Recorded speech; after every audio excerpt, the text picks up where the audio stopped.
네, 코로나19 신규 확진자가 어제 하루 248명 늘었습니다. 누적 확진자 수는 모두 7,382명이 됐습니다. 오늘부터 마스크 5일제가 시행됩니다. 10살 이하, 80살 이상은 대리구매도 가능합니다. 이재갑 한림대 강남성심병원 감염내과 교수님 그리고 김지혜 변호사 모시고 자세한 내용 이야기 나눠보겠습니다. 어서 오십시오. 네, 안녕하세요. 반갑습니다. 자, 김 변호사님 먼저 오늘 자정 기준으로 해서 오늘 새벽 0시 기준으로 해서 확진자 수 어떻게 됐는지부터 좀 볼까요? 네, 어제 하루 248명 늘어나서요. 확진자 수는 총 7,382명인데 이 늘어난 248명 중에 216명이 대구 경북 지역입니다. 그리고 나머지는 수도권과 경기에서 지금 21명. 이 지금 나온 상태고요. 네. 충남 4명, 세종 3명, 광주 2명, 그다음에 대전과 강원, 충북에서 각 1명씩 이 사망자 한 명씩 이제 추가가 됐고요. 네. 그다음에 사망자는 한 분이 더 늘어나서 한 분 늘었군요. 네, 지금 51명으로 그렇게 집계가 됐고 격리 해제된 환자도 36명 늘어나서 네. 166명이 지금 해제된 상태입니다. 어떻습니까? 지금 숫자로만 보면은 그 증가세는 조금 둔화되고 있는 거 아닌가 싶은 생각도 드는데 요인이 일단 뭐라고 보십니까? 일단 대구 경북 지역에서 신천지 소속 교인들 중에서 네. 유증상자들 그리고 이제 무증상자 중에 대한 검사들이 이제 맞춰가면서 마무리가 돼가지고. 예, 그러니까 이제 신천지에서 나오는 그런 확진자 숫자가 전반적으로 줄어든 게 이제 절대 숫자의 감소에 큰 영향을 끼치고 있고요. 그렇지만 아직도 이제 대구 경북 지역에서 여러 시설이라든지 이런 데서 집단 발병 형태가 남아 있는 상황, 또 지역사회 감염 형태로 감염된 사람들이 남아 있어서 아직까지 200여 명 넘게 대구 경북 지역 환자는 발생을 하고 있고요. 그 외에 다른 지역에서도 이제 뭐 대형 병원이라든지 아니면 집단 시설에서 발생하는 숫자들이 있기 때문에 한 200명대 중반 정도를 계속 유지하고 있는 것으로 보입니다. 지난주 우리 사회적 거리두기 얘기 많이 했고 네, 사실상 네. 캠페인이라고 볼 수 있는 상황인데 좀 많이들 도와주시는 거 아닌가 이런 생각도 좀 들고요. 예, 특히 대구 경북 지역에서 철저히 지켜주신 것 때문에 아마도 지금 숫자 줄어든 이유 중에 하나도 대구 지역에 계신 분들께서 네. 정말 철저하게 사회적 거리두기를 지켜주셨기 때문에 가능한 건데 네. 그러니까 사실 이런 부분들이 잘 유지가 그러니까 사실 조금 떨어졌다고 만약에 방심해서 다시 만약에 사람들 간의 모임이라든지 뭐 군중 집회라든지 교회 예배라든지 이런 게 다시 시작된다면 다시 그런 이제 모임을 통해서 또 다수의 감염자가 발생하는 상황이 생길 수 있기 때문에 네. 아직은 조금 더 사회적 거리두기를 조금 더 실천을 해야 되는 시기라 생각이 듭니다. 정부에서는 조만간 변곡점을 기대한다라는 얘기도 나왔고 대신 김강립 총괄조정관 같은 경우는 여전히 긴장감을 더 가져야 되는 시기다라고 얘기하셨는데 교수님께서는 어떻게 보십니까? 지금 상황. 그러니까 지금 상황이 이제 대구 경북 지역이 어느 정도 안정이 되면 전국적인 안정세를 이룰 수는 있는데요. 네. 그러니까 더 문제는 뭐냐면 그 지역사회 내에서 계속 산발적인 발생들이 계속 있을 수밖에 없는 데다가 지금 계속 나오고 있습니다. 예, 그리고 사실 우리나라가 정리된다고 끝나는 게 아니라 네. 이제 사실 뭐 중국도 다시 그런 상황 빠질 수도 있지만 뭐 일본이라든지 뭐 유럽의 상황들이 계속 악화되고 있고 미국도 지금 만만치 않은 상황들이 보이는 거 봐서는 네. 그러니까 추후에 이제 우리나라가 안정된 상황에서 다른 국가가 악화됐는데 거기서 만약에 또 유입 환자들이 들어오게 되면 우리나라가 또 이런 소용돌이에 빠질 수도 있는 상황들이 언제든 발생할 수 있기 때문에 네. 그러니까 전 세계적인 안정세가 갖추어지기 전까지는 사실 긴장을 늦출 수 없는 상황입니다. 전 세계적인 안정세 이거 기대할 수 있습니까? 지금 상황은 조금 더 늘어나고 있는 것 같아요. 유럽 같은 데도 그렇고요. 그러니까 사실 저희가 좀 솔직히 난감한 상황은 이제 유럽이나 이런 쪽은 그래도 이제 의료가 선진적이고 방역체가 잘 갖춰져서 사실은 잘할 거라고 예상을 했는데 지금 이태리부터 무너지고 있고 다른 국가들이 영향을 받고 있잖아요. 네. 그러니까 이제 어느 정도 의료 시스템이나 방역 체계를 가진 국가마저 이렇게 무너지기 시작하면 사실은 이제 동남아시아라든지 아니면 뭐 중앙아시아나 이런 방역 체계나 이런 데가 잘 안 갖춰진 국가들의 상황은 사실 더할 수도 있는 상황들이 될 거거든요. 사실 그렇게 되면 사실 전 세계적인 안정을 뭐 6개월, 1년 이렇게 더 기다려야 될 수 있는 상황들이 될 수 있기 때문에 그러면 전 세계가 전반적으로 되게 혼란 상황들을 계속 꽤 상당 기간 거칠 수 있고 또 그거에 의한 이제 영향이 다시 우리나라로 이제 다시 돌아올 수도 있는 상황이라 이런 부분들이 상당히 우려가 되는 상황이긴 합니다. 이탈리아 같은 경우는 이제 그 지중해 쪽에 있으니까 위로도 갈 수 있지만 밑으로도 갈 수 있는 거 아닙니까? 그렇죠. 유럽은 선진 의료가 있다고 하지만 아프리카 같은 데로 번지면 그야말로 팬데믹 상황이 올 수 있는 거 아닌가요? 맞습니다. 사실 뭐 이제 팬데믹 상황이 시작됐다고 봐야 되는 시작됐다, 봐야 되는 상황인 게 뭐 지금 북미 쪽도 지금 상황이 안 좋고 네. 유럽에 중동에 아시아까지 다 지금 거의 전 세계가 다 이제 그런 확산의 조짐들이 보이고 있기 때문에 그런데 네. 좀 가장 이제 우려가 되는 부분들은 이제 아프리카 쪽이나 이런 데는 전혀 뭐 이런 시스템 자체가 갖춰져 있고 이제 않은 데다가 자기네가 가진 그런 풍토 열대성 질환들도 해결을 못 하고 있는데 그렇죠. 이 병마저 돌기 시작하면 상당한 그런 장기간의 유행 사태가 아마 아프리카나 동남아시아 그리고 이제 뭐 이런 데서 계속 유지가 될 가능성이 상당히 높습니다. 지금 뭐 물론 우리 지금 정부나 우리 보건당국이 방역에 최선을 다하고 있고 또 검사 능력 같은 거 세계적으로 인정을 받고 있지 않습니까? 네. 이런 부분 고맙고 또 칭찬해야 될 부분이긴 한데 박능우 보건복지부 장관 같은 경우에 이제 한국이 세계적인 모범이 될 것이다 이런 말씀을 하셨거든요. 사실은 정부가 내놔야 하는 메시지가 상당히 국민들한테 중요하지 않겠습니까? 사실 뭐 국민을 안심시키기 위해서 하신 말씀인 것 같기는 한데 근데 이제 방역 당국 스스로 뭐 전 세계적인 모범이 되겠다라고 얘기하는 것 자체가 그냥 다른 언론이라든지 아니면 실제 정말 더 좋은 결과가 있는 상황에서 다른 사람한테 인정받는 게 나은 거지 본인이 얘기하기에는 조금 좀 황당스러운 좀 상황이긴 하고 사실 더 걱정인 건 뭐냐면 네. 그러니까 그렇게 자랑을 하더라도 이렇게 열심히 진단을 했어요. 했는데 지금 대구 지역이나 경북 지역에 지금 심지어 생활치료센터에도 못 들어가서 대기하고 있는 숫자가 상당수가 있는데 네. 이제 그런 상황에서 이렇게 사실 그런 입원 치료 시설이라든지 생활치료센터나 이런 부분들 열심히 노력은 하고 있지만 아직까지 좀 이렇게 만족스러운 상황이 아니거든요. 근데 네. 이 상황에서 그런 얘기를 하셨다는 게 좀 많이 아쉽기는 합니다. 알겠습니다. 말씀하신 대로 대구 지역은 아직까지 숫자가 많이 줄어들긴 했습니다만은 조금씩 또 늘어나고 있습니다. 대구에서 코로나19 확산세 조금씩 꺾이고는 있습니다. 사망자는 계속해서 나왔습니다. 대구시청 나가 있는 취재기자 한번 연결해서 상황 알아보겠습니다. 권윤수 기자, 대구 지역 상황 정리해서 좀 알려주십시오. 네, 대구의 확진 환자는 어제보다 190명 늘어난 5,571명입니다. 지난달 29일 전날 대비 700명 이상 늘어나면서 확진 환자 증가세가 정점을 찍었는데요. 이후 500명대, 300명대 증가를 보이다 어제 200명대로 낮아지더니 오늘은 100명대로 떨어졌습니다. 경북은 어제보다 26명 늘어난 1,107명입니다. 사망자 소식도 새로 들어왔습니다. 오늘 새벽 대구에서 2명의 사망자가 추가로 나왔습니다. 75살 남성이 지난 6일 호흡곤란이 와서 병원으로 옮겨져 치료를 받았는데 오늘 새벽 결국 숨졌습니다. 기저질환으로 폐섬유증이 있었고 숨지기 전날인 어제 코로나19 확진 판정을 받았습니다. 기저질환이 없던 환자의 사망 사례도 또 나왔습니다. 평소 별다른 질환이 없었던 69살 여성이 지난달 말 발열과 인후통 증세를 보였는데요. 3월 1일 확진 판정을 받은 뒤 병원에서 치료를 받아왔지만 상태가 급속도로 나빠져 오늘 새벽 숨졌습니다. 이로써 국내에서 코로나19로 인한 사망자는 지금까지 53명으로 집계됐습니다. 그런가 하면 완치자도 속속 나오고 있는데요. 어제 하루 22명이 병원에서 퇴원하고 35명이 생활치료센터에서 퇴소하는 등 지금까지 대구에서 93명이 완치됐습니다. 하지만 대구 확진 환자 5,500여 명 가운데 1,900여 명이 입원을 기다리고 있습니다. 이 대구시가 신천지 교인에 대해 오늘까지 검체 검사를 받으라고 했는데요. 이 검체 검사를 받지 않은 신천지 대구교회 교인을 고발하겠다고 밝혔습니다. 251명이 검사를 받지 않았는데 이 중 50명은 오늘까지 검체 검사를 받지 않을 경우 고발하고 나머지 201명은 내일까지 안 받으면 자가격리 기간이 연장됩니다. 지금까지 대구시청에서 MBC 뉴스 권윤수입니다. 네, 대구 상황 알아보고 왔습니다. 자, 이제부터는 조금 구체적인 사례들을 한번 짚어볼 텐데 그 전에 교수님께 하나만 더 여쭤보겠습니다. 지금 잠복기가 2주, 3주 지났는데 뒤늦게 양성 판정 받는 사람들이 있고요. 음성 판정 계속 받다가 한 5번 받다가 6번째 양성 나오는 경우도 있거든요.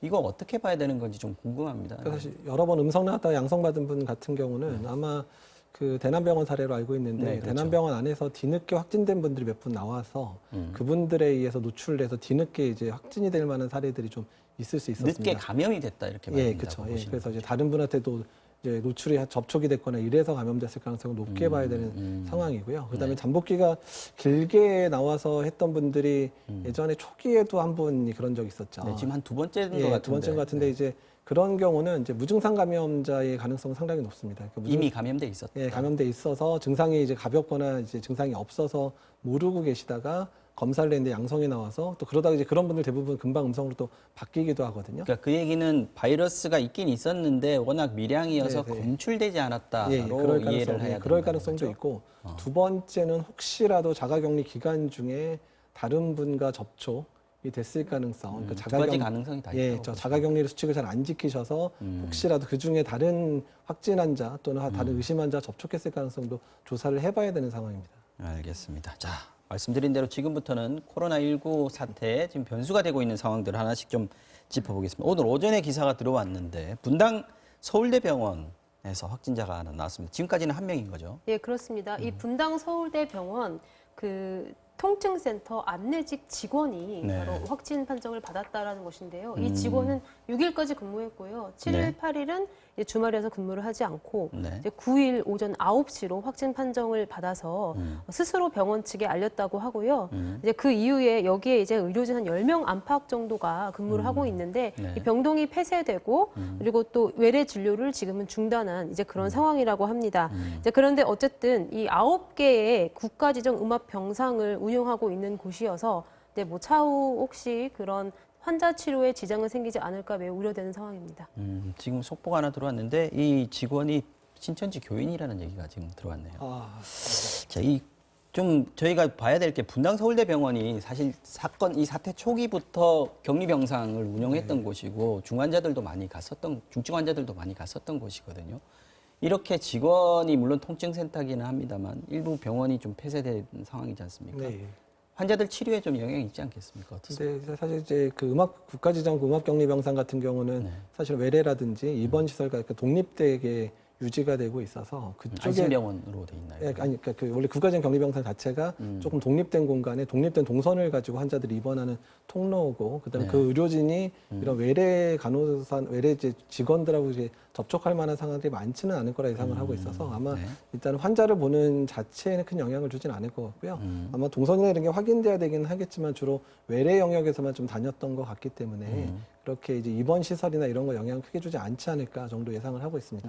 그랬으면 좋겠습니다. 네. 자, 백병원 서울 중구에 있어서 서로 한복판에 있다고 볼 수 있는데 여기가 지금 비상이 걸렸습니다.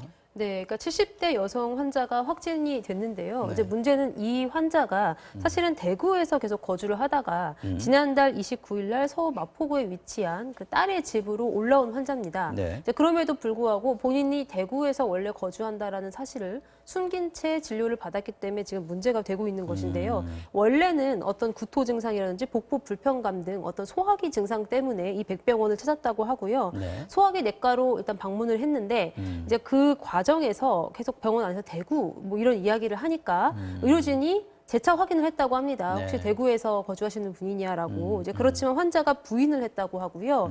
그런데 이제 지난 6일 날 계속 이 환자를 관찰하다 보니까 코로나19 증상이 의심되는 그런 상황이 발생을 했고, 그래서 네. 7일 날 이 코로나19 검사를 실시를 해서 어제 오전에 이제 확진 판정을 받게 된 겁니다. 확진 나오고 나서 예, 그러면 그러고 나니까 그제서야 이제 자신이 원래는 대구에서 계속 거주를 했었는데 잠깐 딸의 집에 온 것이라라는 그런 것을 사실대로 이야기를 했고요.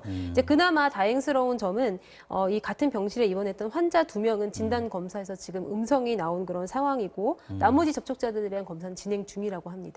그 조직 내가 대구에서 왔다는 걸 숨긴 이유가 있지 않겠습니까? 네, 그러니까 아무래도 서울 내에 있는 그런 대형 병원 같은 경우에는 대구 거주자라고 하면은 어떤 이런 내원 진료라든지 이런 것들을 거부했다라고 합니다. 실제로 거부를 당한 적이 있다는 거죠. 예, 지금? 그래서 어쩔 수 없이 본인이 거주지가 대구라는 사실을 숨기고 백병원에 처음에 갔다라는 이야기인데 이것이 어떻게 보면 지금 상황에서 매우 바람직하지 않은 그런 행동으로 보입니다.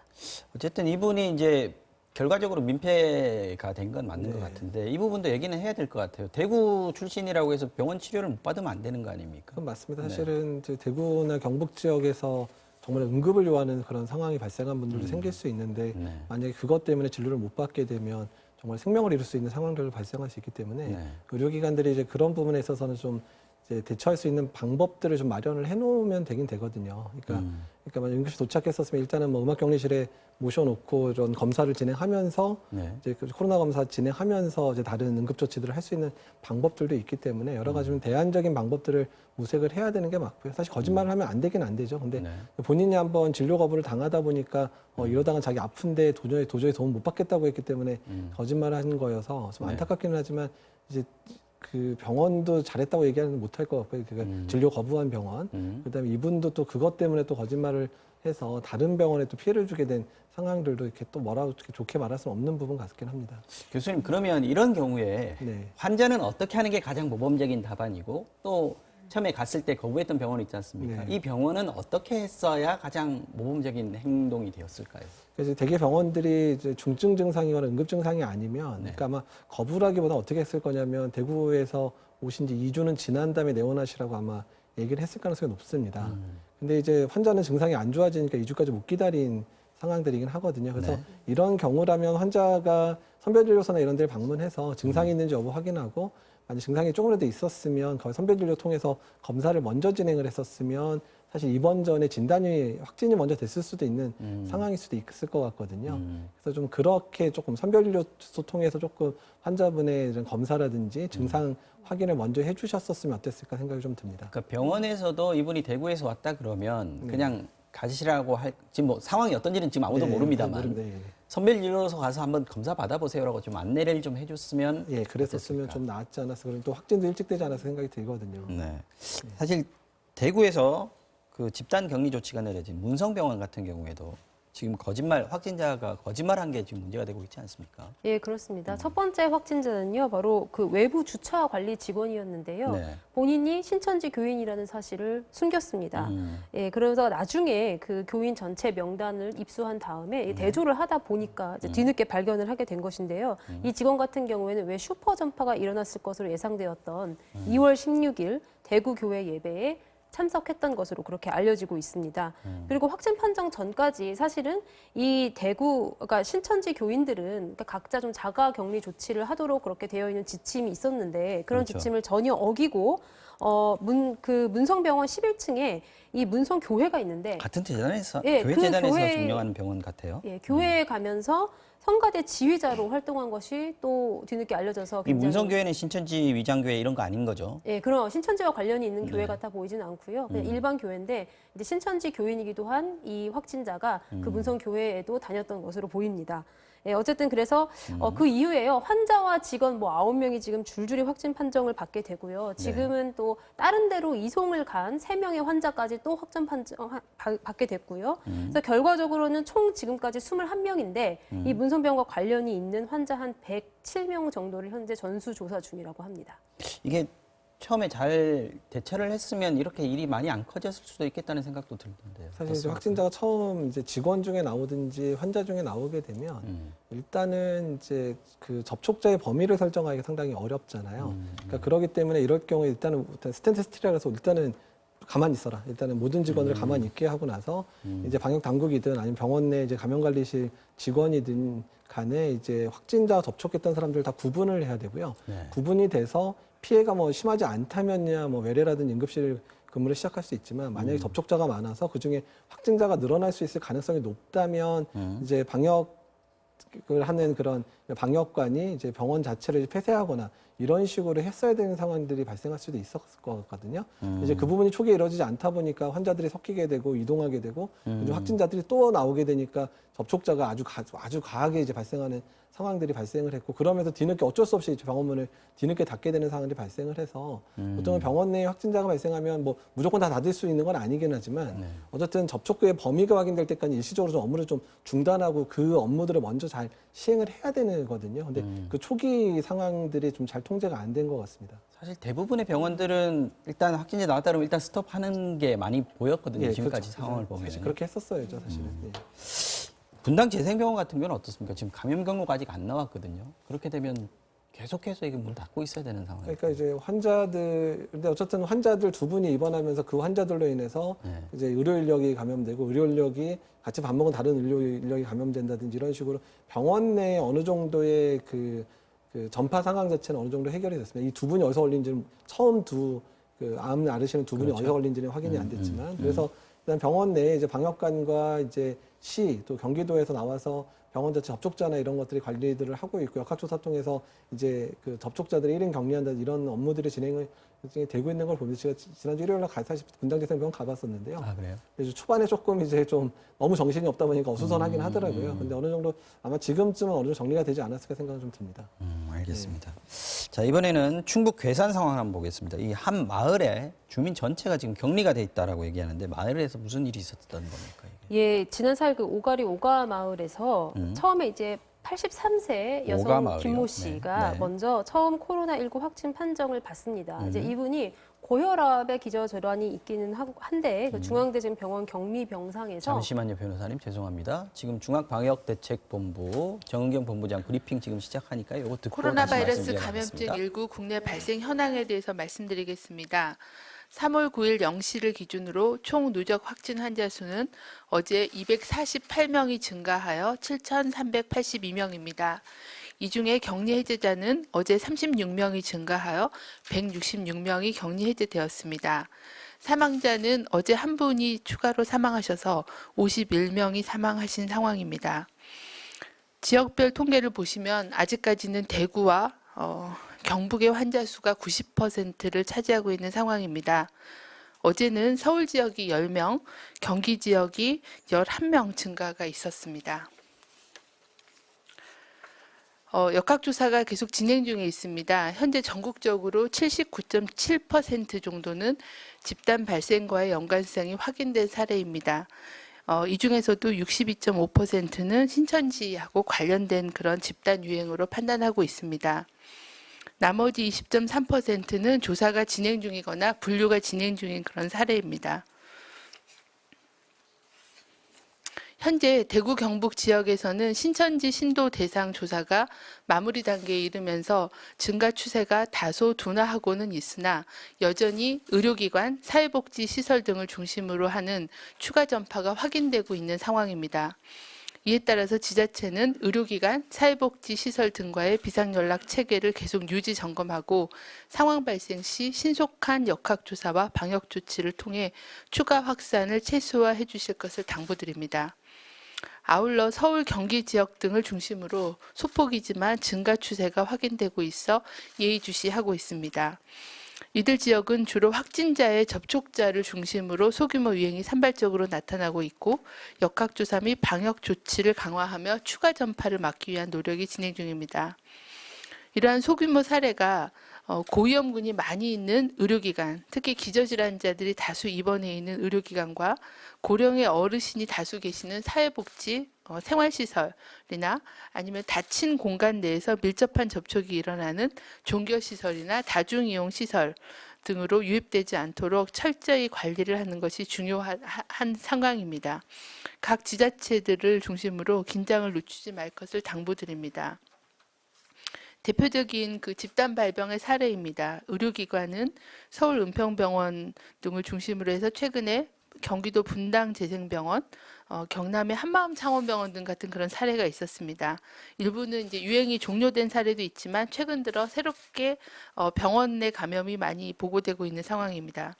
사회복지시설도 요양원, 실버타운, 재가센터 같은 그런 고령의 어르신들을 돌보고 있는 그런 사회복지시설에서의 발생이 보고되고 있어서 특히 고령이시기 때문에 시설 내에서의 전파로 인한 그런 사망의 가능성, 우려도 커지고 있는 그런 상황입니다. 종교시설도 마찬가지입니다. 최근에 줌바댄스라고 알려진 천안의 운동시설을 통해서도 밀폐된 실내 공간에서의 그런 시간 공유로 많은 환자가 보고가 되고 있는 그런 상황입니다. 이들 그 의료기관과 사회복지시설, 종교시설, 다중이용 실내시설에 대한 예방 조치와 정확한 그 신속한 역학조사 조치가 필요한 상황이라고 말씀드리겠습니다. 최근 임신부에서 코로나19 감염 사례가 7명 정도가 확인이 되었습니다. 코로나19 확진 시에 임신부하고의 관련돼서는 아직까지는 정보가 많지 않고 근거가 부족한 그런 상황입니다. 그러나 주로 호흡기 계통에서 비말과 접촉에 의해 전파되는 코로나19의 특성상 임신부에서 혈액이나 기타 출산 과정 등을 통해 태아로 전파될 확률은 낮은 것으로 학계는 알려져 있습니다. 하지만 임신부는 다른 일반 성인보다는 고위험군이기 때문에 면밀한 그런 모니터링과 관리가 필요한 상황입니다. 또한 어린이들의 코로나19 감염 양상에 대한 관심도 여전히 높아지고 있습니다. 중국 등에서는 어린이들이 중증까지 진행된 경우는 많지는 않다라고 알려져 있지만 이 부분도 더 정확하게 정보가 더 확인돼야 되는 그런 부분이 있습니다. 우리나라에서도 10세 미만의 환자는 66명, 0.9%가 확인되고 있고 대부분은 감염된 부모와의 접촉을 통해서 감염된 걸로 확인되고 있습니다. 이 중에서는 중증으로 이완된 사례는 아직까지는 없는 상황입니다. 중앙방역대책본부는 최근 세계적인 상황을 고려할 때 국내의 지역사회 전파 차단과 또 국외로부터의 추가 유입 억제 조치를 모두 병행해야 되는 그런 상황입니다. 현재 우리나라를 제외하고 총 96개국에서 10만여 명의 환자와 3,700여 명의 사망자가 발생했습니다. 세계보건기구에 따르면 현재까지 지역사회 전파가 발생하고 있는 국가는 총 53개국이며 최근에는 이탈리아, 이란 등에서 지역사회 전파 및 집단 발생으로 환자 발생이 급증하고 있습니다. 특히 프랑스, 독일, 스페인, 스위스, 영국 등 주요 유럽 국가를 비롯하여 미국, 일본 등에서도 200여 명 이상의 확진자가 확인되고 있어 이들 국가의 발생 및 유행 상황을 예의주시하는 게 필요합니다. 중앙방역대책본부는 우리 국민의 안전을 위해 국가별 발생 상황을 지속적으로 모니터링하고 국민들께 시의적절한 정보를 제공하는 한편 재유입을 최소화하기 위해서 이런 지역사회 전파가 발생하는 국가로부터의 입국하는 유증상자에 대한 검역 강화 방안도 검토 중에 있습니다. 또한 전 세계 유행 확산을 억제하기 위해 국가 간의 정보 공유 등 공조 체계를 강화하고 우리나라의 경험과 지식을 다른 국가들하고도 적극 협력하고 공조를 강화할 필요가 있다고 생각합니다. 중앙방역대책본부는 코로나19의 전파 경로가 대부분 비말과 접촉에 의한 전파 경로를 말씀을 드렸습니다. 이를 차단하기 위해서는 개인위생 수칙에 대한 준수와 사회적 거리 두기를 실천해 주실 것을 당부를 드립니다. 지속적으로 말씀드렸던 사항입니다.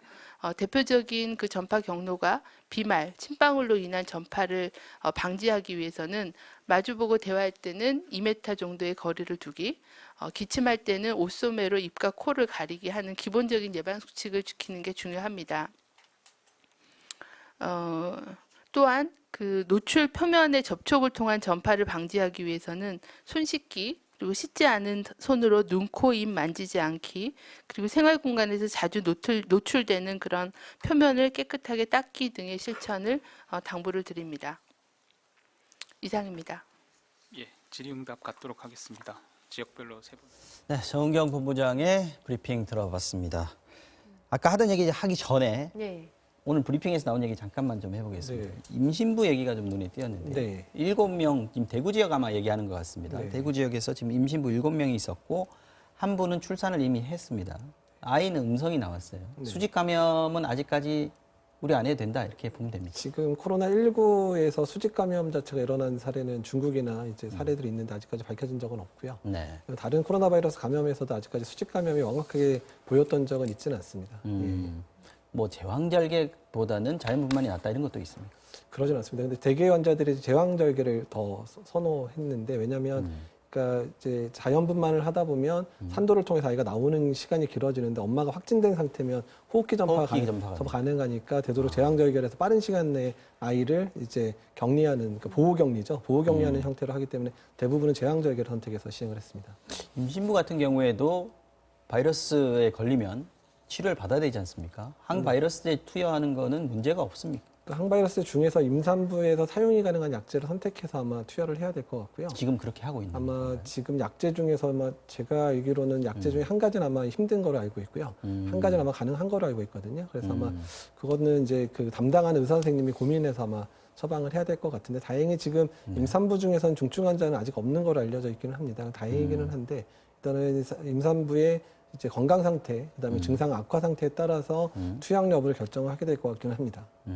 임신부가 지금 경증, 중증 이렇게 나누면 고위험군이라서 일단 우선 입원 대상으로 지금 분류가 돼 있는 거죠. 그렇죠. 그러니까 고위험군은 임산부를 호흡기 바이러스에 대해서는 대부분 고위험군으로 보는데요. 왜냐하면 이제 아이가 이제 배가 부르기 시작하면 폐가 이제 눌리기 시작하니까 호흡기 바이러스 감염됐을 때 폐렴 동반 사례가 상당히 많이 보고되고 있습니다. 그렇군요. 예, 그래서 이제 인플루엔자에서도 고위험군으로 보고 있고 지금도 이제 여러 태아의 문제도 있기 때문에 고위험군을 보고 있는데 그래서 조금 조기에 조금 더 시설이 좋은 곳에 입원할 수 있도록 좀 배려를 해주시는 게 좋지 않을까 생각이 듭니다. 근데 지금 대구 지역에서 7명 중에서 6명이 지금 자택에서 대기하고 있다는 기사가 있거든요. 네, 이런 경우에는 어떻게 해야 될까요? 그래서 제 생각에는 그런 부분은 조금 이제 서울이나 경기 지역이라든 타 지역에서 산부인과의 지원이 가능한 병원 쪽으로 조금 뭐 멀리더라도 전원을 좀 해서라도 좀 받아주시는 게 어떤가 생각이 좀 들거든요. 아무래도 좀 큰 병원이 종합병원이어야겠네요. 네, 그렇죠. 그러니까 격리 치료도 가능하고 예, 그리고 산부인과 진료도 할 수 있는 거. 예, 이렇게 하고 또 만약에 이제 네. 필요하면 분만도 해야 되는 상황이 발생할 수 있으니까 음. 그런 이제 준비가 된 병원들로 이송이 좀 필요하고요.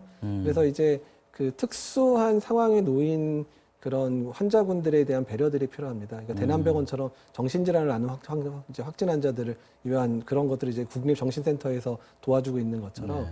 임산부와 관련돼 있는 부분도 좀 해결을 해야 앞으로도 계속 발생할 수 있거든요. 그러니까 이제 그런 것들은 이제 산부인과에 특화돼 있으면서 이제 국가적인 격리병상에 같이 있거나 음악격리실을 가지고 있는 병원들이 좀 많이 도와주시면 좋지 않을까 생각이 좀 듭니다. 하나만 더요. 지금 대구 지역에 있는 임신부들이 좀 걱정이 많다고 하는데 이유가 이 지금 확진된 임신부들도 정기 검진을 받아야 되니까 네. 다니던 병원에 가지 않겠냐. 그럼 우리는 그 동선을 정확하게 모르니까 그 부분이 좀 불안하다 이런 목소리가 좀 있거든요. 확진자들은 뭐 시설 격리를 하든 자가 격리를 하든 간에 격리가 돼 있는 상황이기 때문에 네. 일반적인 외래를 방문할 수는 없습니다. 그러니까 사실 그렇기 때문에 이제 그분들이 다니는 산부인과에 이 확진된 분이 갈 상황은 절대로 없기 때문에 그분 걱정 안 하시면 좋겠고요. 말씀드린 대로 네. 이분들이 산부인과 진료를 받을 수 있는 그런 병원, 그러니까 이제 격리할 수 있는 병원에 입원해서 네. 그 안에서 다 해결이 되도록 해주시면 그런 우려를 안 하셔도 되거든요. 그러니까 그렇게 해결이 됐으면 좋겠습니다. 알겠습니다. 자, 이제 아까 하던 얘기 좀 해보겠습니다. 네네. 이 괴산의 오가마을이요. 예, 지금 그렇죠. 총 확진자가 10명이군요. 그러니까. 네, 그런데 이제 이 김모 씨와 네. 같이 어떤 양로원에서 함께 생활을 했던 경로당 그 5명 같이 또 확진이 됐습니다. 이제 그러고 나서 군에서 이제 전수조사를 시작을 하기 시작했는데요. 네. 이제 거기서 또 뭐 전모 씨 90세, 그다음에 75세 이모 씨 확진 판정을 이제 줄줄이 나오기 여기도 다 시작하는데 연세들이 많으세요. 예, 그렇습니다. 그런데 이제 또 전수조사에서 빠뜨린 유모 씨나 그 윤모 씨의 남편인 윤모 씨, 뭐 이런 분들이 뒤늦게 또 확진 판정을 받으면서 네. 결국은 마을 전체가 지금 봉쇄된 그런 상황이고 괴산군이 즉석 밥이라든지 아니면 생수 등 일주일치 긴급 생필품을 지금 지원을 하면서 계속해서 전수조사를 진행 중이라고 합니다. 이게 이제 마을을 하나를 다 봉쇄한 게 이제 처음인 것 같은데요. 이렇게 하는 게 좀 선제적인 조치인 것 같긴 합니다만 효과가 있다고 봐야 됩니다. 사실 메르스 때 이제 확진자가 한번 나왔던 마을 한번 이제 봉쇄됐던 적이 한번 비슷한 사례가 있긴 있었습니다. 근데 지금 이 상황도 환자가 많이 발생을 하니까 그렇긴 했는데요. 일단은 이제 환자들의 그런 역학적인 관계들을 고려를 해서 만약 어느 정도 조사가 끝나고 안정이 되면 되도록 이제 확진자들을 빨리 이제 입원을 빨리 시키거나 이제 생활치료센터로 옮기고 나서 네. 마을에 정상화를 할 수 있는 방법들을 모색을 해야 되긴 할 것 같거든요. 그러니까 추가 확진자에 대한 모니터링이 계속 필요하긴 하지만 마을 전체를 이렇게 틀어막고 하게 되면 이게 고령의 환자분들이라 영양 상태나 이런 부분들이 나빠지는 것 때문에도 상태가 나빠질 수 있기 때문에 그러니까 마을의 기능을 회복할 수 있는 여러 가지 방안들을 이제 군이나 도에서 이제 좀 마련을 해야 될 것 같습니다. 알겠습니다. 줌바 댄스 이거 계속 얘기가 되고 있는데 처음에 예. 천안에서 얘기가 됐었다가 지금 계속해서 지역별로 줌바 댄스 관련된 얘기들이 계속 나오고 있네요. 이게 왜냐하면 지난달 15일 날 이 충남 천안에서 네. 줌바 댄스 강사 워크숍이 열렸었던 곳이거든요. 그럼 이때 전국의 강사들이 다 모이는 그렇죠. 겁니다. 전국 각지에서 29명의 강사들이 이 워크숍에 참여를 했고요. 이제 그 중에서 총 지금 8명이 확진 판정을 받았는데 네. 서울 관악구에 있는 그 20대 줌바 댄스 강사 같은 경우에는요. 네. 자전거 여행을 떠나서 강원, 평창, 강릉 등지를 자전거로 여행을 하다가 중간에 확진 판정을 받고 이 강릉 의료원으로 이송이 되기도 했고요. 네. 예, 그리고 또 세종에서 추가로 발견된 그 확진자 4명이 모두 다 이 줌바 댄스 워크숍과 관련이 있는 것으로 알려져 있고요. 네. 그다음에 또 충남도에 있는 그 확진자 102명 중에 92명이 어떤 방식으로든 줌바 댄스와 연관이 되어 있다. 이제 그렇기 때문에 이 줌바 댄스가 어떻게 보면은 좀 확진의 어떤 근원 발원이 되는 그런 모습을 보이고 있습니다.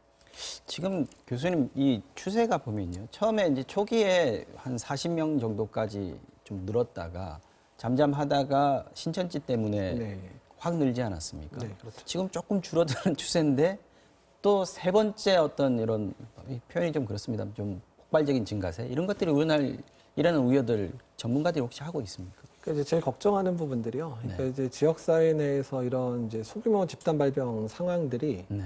그러니까 확인이 안 된 상황에서 만약에 확산이 되기 시작하면 그 소규모 발생이 지역사회의 또 하나의 이제 대규모 발생의 이제 하나의 실마리가 될 수도 있는 부분들이 이제 걱정이 되는 부분이거든요. 그러니까 사실 그러기 때문에 본인의 상황이 좀 애매하거나 증상이 시작됐을 경우에 그 소규모 발병이라도 그 중에 한두 명이라도 먼저 확진이 되면 네. 역학조사 들어가고 이제 그런 것들을 막을 상황들이 되는데 만약에 뒤늦게 발견되면 이미 이렇게 되면 100명 넘게 됐잖아요. 이 상황으로 좀 뒤늦게 확인되면서 그래서 네. 이런 부분에 대해서는 그러니까 시민들도 상당히 조심을 해주셔서 자기가 감기 증상이 여러 명이 동시에 발병하는 이런 양상들이 보이면 방역 당국에 바로 이제 신고를 하고 또 본인들도 빨리 검사받는 체계로 빨리 들어가야 되거든요. 그러니까 그래서 발생한 건 어쩔 수는 없지만 발생한 상황으로 인해서 더 확산되는 거를 막아야 되는 그런 부분들이 상당히 좀 중요할 수는 있습니다. 지금 막는 게 상당히 중요한 시점이다. 그렇죠. 아, 지금 이제 이런 부분들을 빨리 잠재워서 전국에 있는 여러 소규모 발병 상황들이 그 안에 통제가 되기 시작하면 그래서 큰 문제는 안 되지만 통제가 안 된 상황이 발생을 하게 되면 신천지 정도까지는 아니겠지만 그래도 뭐 200~300명 정도의 대규모 발생도 생각할 수 있기 때문에 그런 부분에 대한 고려도 상당히 좀 중요할 것 같습니다. 알겠습니다.